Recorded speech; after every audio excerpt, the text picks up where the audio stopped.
Halo teman-teman, selamat datang kembali di channel YouTube Sedulure Dewe ya. Buat teman-teman yang sudah sering menonton video-video kita di channel YouTube Sedulure Dewe, atau buat teman-teman yang baru menemukan channel YouTube Sedulure Dewe, selamat datang. Kita adalah komunitas yang membantu masyarakat yang terjerat pinjaman online.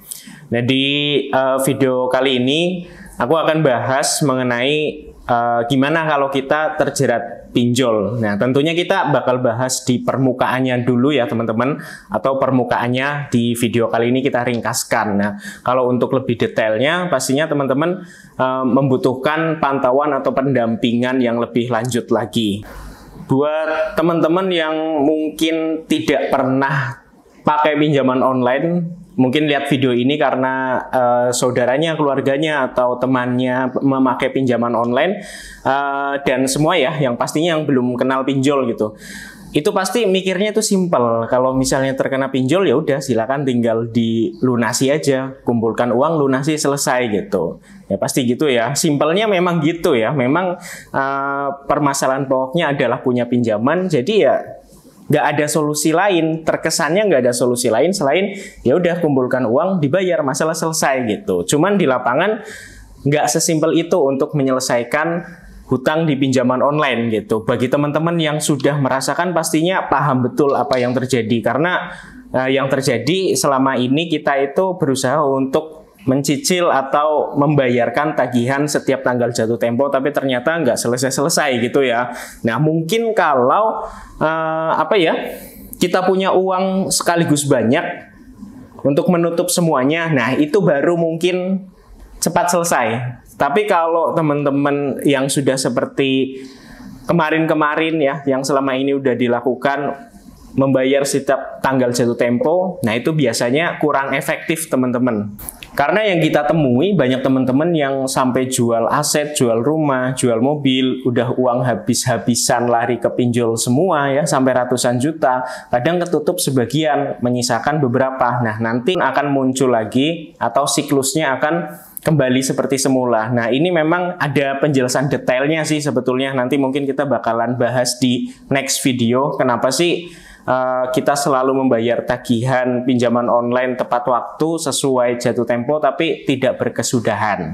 Jadi yang teman-teman harus pahami juga, kalau komunitas Sedulure Dewe itu bukan serta-merta membela atau mendukung orang untuk berhutang dan lain sebagainya. Yang kita utamakan dulu adalah pola pikir dan mental teman-teman, karena itu sebetulnya adalah kunci dari semua ini gitu ya. Karena bukan banyak nih kasus orang yang terjerat pinjaman online akhirnya melakukan hal-hal yang negatif, kayak misalnya jadi stres, depresi, dan lain-lain gitu. Nah, kita akan biar nggak ke arah situ dulu deh gitu. Karena kalau kitanya nggak sehat, mental kita nggak sehat, otomatis kita nggak bisa produktif kan gitu. Nah, kalau kita nggak bisa produktif, otomatis nggak bisa menghasilkan uang.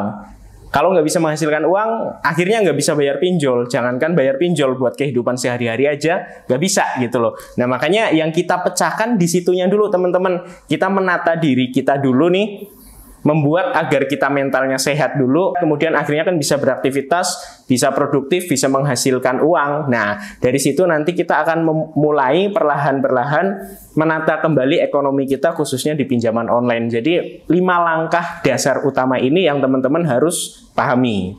Yang pertama teman-teman, jangan pernah baper, jangan pernah takut, atau jangan pernah terprovokasi dengan kalimat ancaman apapun dari pihak pinjaman online. Jadi memang pinjaman online itu udah bukan rahasia lagi ya, ini rahasia umum ya. Kalau mereka senjata utamanya ya memang menyerang psikis kita. Ancaman-ancaman mereka memang luar biasa, kayak misalnya mau dibawa ke jalur hukum, baru telat 1 hari atau bahkan belum telat juga sudah diancam-ancam yang macam-macam gitu. Nah, itu teman-teman kunci utamanya adalah nggak boleh terprovokasi, nggak boleh kemudian akhirnya jadi takut, mau keluar rumah takut. Nah, itulah yang akhirnya menjadikan hidup kita itu jadi semakin terpuruk gitu. Kita mau keluar rumah takut, mau aktivitas takut, mau kerja takut.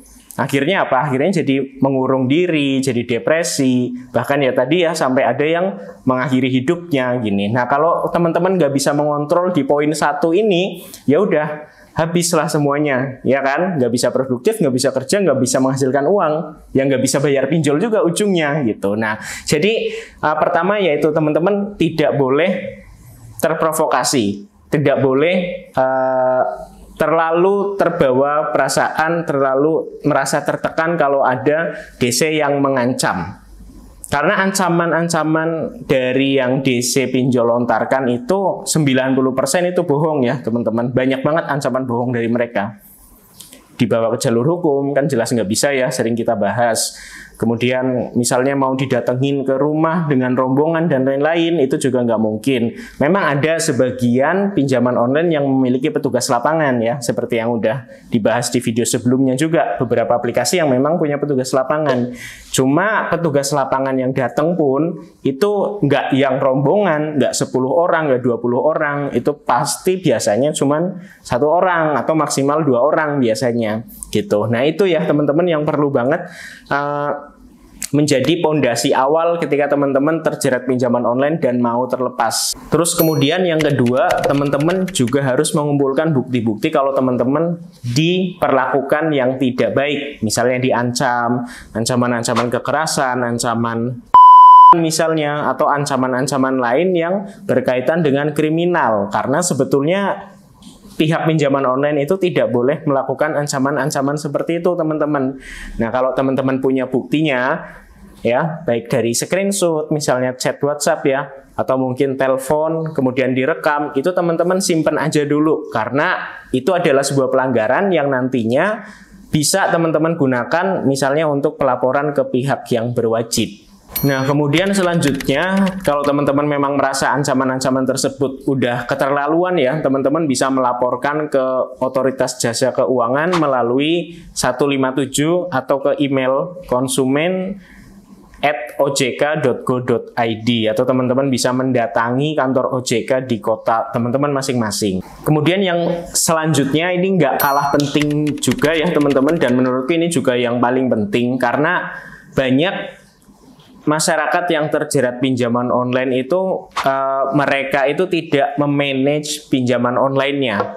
Ya, artinya karena mereka ketakutan, karena mereka setiap tanggal jatuh tempo itu diteror dan sebagainya, sehingga teman-teman itu biasanya dengan segala macam cara itu akan menyelesaikan yang jatuh tempo di hari tersebut. Gitu. Dan parahnya kan kadang ada teman-teman juga yang punya lebih dari 5 aplikasi, 10 aplikasi, 20 aplikasi. Nah itu sering banget kita lihat itu hampir setiap hari ada jatuh tempo gitu. Nah kalau misalnya kita mengikuti ritme tersebut, itu memang nggak akan ada selesainya teman-teman. Jadi penting banget teman-teman buat mulai sekarang memanage atau memprioritaskan pinjaman online. Nah, jadi teman-teman bisa memprioritaskan urutan mana dulu yang mau diselesaikan. Memang nantinya kalau dengan cara memprioritaskan aplikasi mana dulu yang mau diselesaikan, nantinya teman-teman akan terjadi yang namanya keterlambatan gitu ya. Misalnya ada 5 aplikasi nih, teman-teman memprioritaskan aplikasi A gitu kan ya. Nah, sementara yang jatuh tempo lebih dekat ini aplikasi B gitu. Saranku itu yang A dulu nih, yang aplikasi prioritas itu yang dibayarkan dulu, walaupun yang B ini yang lebih dekat gitu. Nah, pastinya kan nanti ada keterlambatan di aplikasi B. Nah, tentunya akan ada ancaman-ancaman seperti tadi. Tapi balik lagi ke poin 1 ya, ketika aplikasi B melakukan pengancaman dan lain sebagainya, jangan terlalu terprovokasi, jangan terlalu baper, jangan terlalu takut. Kita mulai sekarang memanage mana aplikasi-aplikasi yang kita prioritaskan berdasarkan resikonya lebih tinggi. Karena pinjaman online itu jumlahnya ada ratusan bahkan ribuan, itu punya resiko yang berbeda-beda. Ada aplikasi yang memang punya petugas lapangan, ada aplikasi yang nantinya akan tercatat di Slik OJK, ada aplikasi ilegal yang tentunya aplikasi bodong yang tidak ada resiko terlalu tinggi gitu kan. Nah, teman-teman harus memprioritaskan aplikasi mana yang menurut teman-teman itu punya resiko tinggi. Karena masing-masing orang itu kadang beda ya. Ada yang lebih memprioritaskan aku harus Slik OJK-nya bagus. Berarti teman-teman prioritaskan aplikasi yang masuk Slik OJK. Ada teman-teman yang misalnya terlalu takut misalnya didatengin oleh petugas lapangan. Ya, dari itu teman-teman berarti harus membayarkan dulu, memprioritaskan dulu aplikasi yang ada petugas lapangannya gitu. Kalau dengan cara seperti itu, teman-teman itu nantinya akan punya siklus yang lebih baik gitu. Kalau bayangin kalau misalnya teman-teman memaksakan setiap jatuh tempo dibayar, atau setiap jatuh tempo harus dibayar apapun aplikasinya itu. Nah, mungkin kalau masih 1-2 aplikasi ya itu masih bisa ke cover dengan uang gajinya, dengan uang usahanya, atau mungkin sampai pinjam ke teman. Walaupun pinjam ke teman tapi kan tetap tercover ya. Nah, tapi kalau sampai sudah lebih dari 5-10 aplikasi yang sampai hampir setiap hari itu ada jatuh tempo, aku yakin itu udah nggak bisa ke cover dengan uang gaji gitu. Makanya yang terjadi apa kemudian kalau kita memaksakan seperti itu? Ya kayak tadi ya, depresi, stres, kemudian muncul pikiran negatif, misalnya kayak perbuatan kriminal, mencuri, dan lain sebagainya, hanya untuk biar yang jatuh tempo hari ini itu tertutup gitu. Nah, makanya rubah mindset itu dulu, karena kalau kita tetap mempertahankan mindset seperti itu ya akhirnya jadi kita malah melakukan hal-hal negatif gitu. Lebih baik kan ditahan dulu nih aplikasinya, terlambat tidak masalah. Yang penting teman-teman tetap fokus untuk menata keuangan, atau teman-teman mencari penghasilan tambahan misalnya seperti itu, dan juga prioritaskan aplikasi yang memang beresiko tinggi.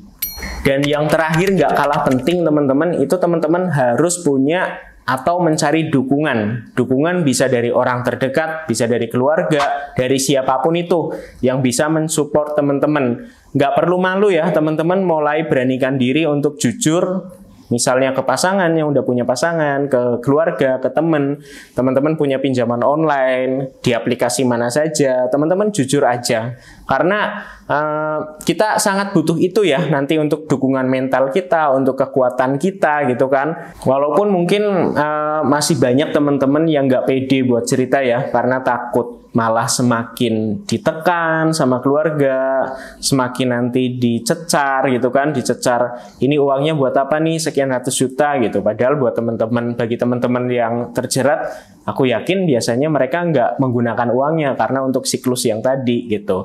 Kalau teman-teman belum punya keberanian yang cukup untuk cerita ke orang terdekat, teman-teman bisa cerita ke Sedulure Dewe. Nanti sama komunitas Sedulure Dewe akan dipandu lebih lengkap buat bagaimana teman-teman untuk memanage pinjaman online ini supaya siklusnya itu nggak seperti yang selama ini terjadi. Seperti itu, kita akan membuat formula penyelesaian hutang pinjaman online buat teman-teman yang tentunya lebih baik. Yang tentunya formula yang kita tawarkan ini sudah terbukti ya, karena saya sendiri juga dulu dalam menyelesaikan pinjaman online itu berbagai cara udah dilakukan, berbagai formula udah aku lakuin, cuman kan memang nggak selesai-selesai. Akhirnya kan menemukan satu formula yang ternyata seperti ini cara menyelesaikannya, cara menatanya seperti ini. Nah, itu nanti akan diterapkan juga ke teman-teman yang mau konsultasi ke komunitas kita. Komunitas kita terbuka untuk teman-teman di Yogyakarta dan juga di Jabodetabek, atau juga di luar dari Jogja dan Jabodetabek, nanti bisa kita konsultasikan secara online. Begitu aja teman-teman untuk ini dasar banget sih memang teman-teman, tapi paling nggak teman-teman ada gambaran. Mungkin butuh penjelasan lebih detail, teman-teman bisa cek video-video Sedulure Dewe yang lain yang lebih detail. Ini untuk permukaannya aja teman-teman, karena sebetulnya agak kompleks ya untuk menyelesaikan pinjaman online, karena walaupun judulnya sama gitu kan, Mas kenapa sih nggak bikin konten sekalian yang gamblang gitu kan, yang ini solusinya harus gimana gitu, karena susah teman-teman. Jadi orang memang kasusnya sama pinjaman online, tapi setiap orang itu punya detail kasus berbeda, kayak aplikasinya pakai aplikasi apa aja, nominalnya berapa, domisilinya di mana, dan lain sebagainya, masih banyak banget yang aspek yang yang menentukan solusi gitu. Jadi setiap orang, setiap detail permasalahan itu nanti solusinya akan berbeda. Makanya di channel YouTube ini aku juga nggak bisa memberikan solusi yang secara spesifiknya, karena tentunya bakalan berbeda, nggak bisa diterapkan oleh semua orang gitu. Dan juga aku juga masih belajar untuk ngomong di depan kamera teman-teman. Jadi memang beda banget kalau misalnya aku lagi ngedukasi teman-teman di kamera sama ketemu langsung, itu bakalan beda banget. Makanya teman-teman yang punya kesempatan untuk konsultasi langsung ke Jogja, aku persilahkan buat reservasi dulu di Instagram kita Sedulure Dewe. Terima kasih teman-teman, sampai jumpa.